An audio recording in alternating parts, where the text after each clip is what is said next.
எல்லாருக்கும் வணக்கம். இன்னைக்கு ஒரு மிகப்பெரிய உன்னதமான கலைஞர் நம்ம கூட இல்லை. மிகப்பெரிய வருத்தம் என்னென்னா, அவரை நம்ம நிறைய ரசிச்சிருக்கோம், நிறைய நம்மளை சிரிக்க வச்சுருக்காரு. அவருடைய இழப்புக்கு நம்மள சில பேரும் காரணம் அப்படின்னு தான் நான் சொல்லுவேன். ஏன்னா வாழ்க்கையில் எல்லாருக்குமே அடிசறக்கும். இந்த உலகத்தில் யாரும் உத்தமன் கிடையாது. இன்றைக்கி என்னென்னா, நம்ம டிவியில் சில கேரக்டர்ஸை பார்க்குறோம், சமூக வலைதளங்களில் பார்க்குறோம்.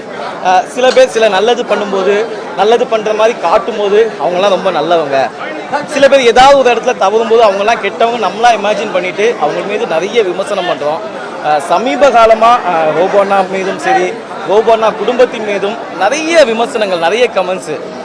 ஏதோ ஒன்று தப்பு பண்ணியிருக்காரு, ஆனால் அதுலேருந்து மீண்டு வரணும்னு ஆசைப்பட்டு அந்த குடும்பமே சேர்ந்து போராடி அவரை வெளியே எடுத்து மீட்டு வந்தாங்க.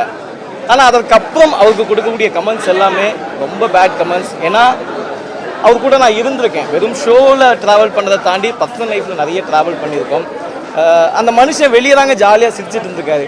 உண்மையை சொல்லப்போனால் இது வரைக்கும் அவர் அழுததை எந்த மீடியாவுக்கும் எந்த உலகத்துக்கும் காட்டினதில்லை. ஆனால் பர்சனல் லைஃப்பில் அவ்வளோ டிப்ரெஷன், அவ்வளோ கஷ்டம். என்னடா இது நம்மளை எப்படி கமெண்ட்ஸ் போடுறாங்க அப்படிங்கிற ஒரு வருத்தம்.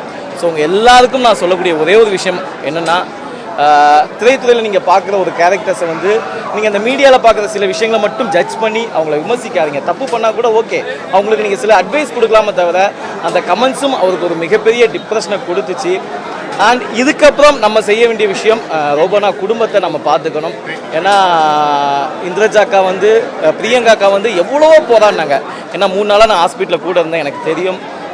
நேற்று கொண்டு அந்த பெருங்குடியில் மருத்துவமனையில் ஜெம் ஹாஸ்பிட்டல் அட்மிட் பண்ணியிருந்தாங்க. ஏதாவது ஒரு கடவுள் காப்பாற்றிட மாட்டார். ஈவினிங்கே சொல்லிட்டாங்க டாக்டர்ஸ் எங்களெல்லாம் கூப்பிட்டு, இல்லைப்பா வாய்ப்பு இல்லைன்னு சொன்னதுக்கப்புறம் அவங்க அதை நம்பதுக்கு தயாராக இல்லை. இல்லைப்பா நாஞ்சல், என் புருஷன் பொழைச்சிடுவாரு, நான் கும்பிட்ற சாமி காப்பாற்றுன்னு சொல்லி சூளத்தெல்லாம் எலுமிச்சம்பழம் ஏற்றி எப்படியாவது நான் காப்பாற்றி கொண்டு வருவேன்னு போராடின ஒரு பெண்மணி. இன்றைக்கி மட்டும் இல்லை, இதுக்கு முன்னாடியும் போராடி எடுத்துகிட்டு வந்தாங்க. அதே மாதிரி தான் இந்த வாட்டியும் அவங்க முயற்சி தோத்துடுச்சு. ஸோ கடவுள் ஆசைப்பட்டுட்டாரா என்னன்னு தெரியல, ஒரு நல்ல கலைஞனை தான் வச்சுக்கணும் அப்படிங்கிறதுக்கு. ஓகே, ஸோ முடிஞ்சு போச்சு. இதுக்கப்புறம் அந்த கலைஞனை தயவுசெய்து எல்லாரும் கொண்டாடுவோம். ஏன்னா அந்த கலைஞன் சாதாரண கலைஞன் கிடையாது. நீங்கள் சிரிச்சா போச்சு கலக்க போது எல்லாத்தையும் பார்த்துருப்பீங்க. எல்லாரையும் சிரிக்க வச்ச கலைஞன். அவர் கூட பழகுன நீங்கள் யாருக்கிட்ட வேணால் கேளுங்களேன், யாருக்கும் இது வரைக்கும் ஒரு தீங்கு நினச்சது கிடையாது, ஒரு கெடுதல் நினச்சது கிடையாது, ஒரு யாரையும் பற்றி தப்பாக இது வரைக்கும் சொன்னது கிடையாது.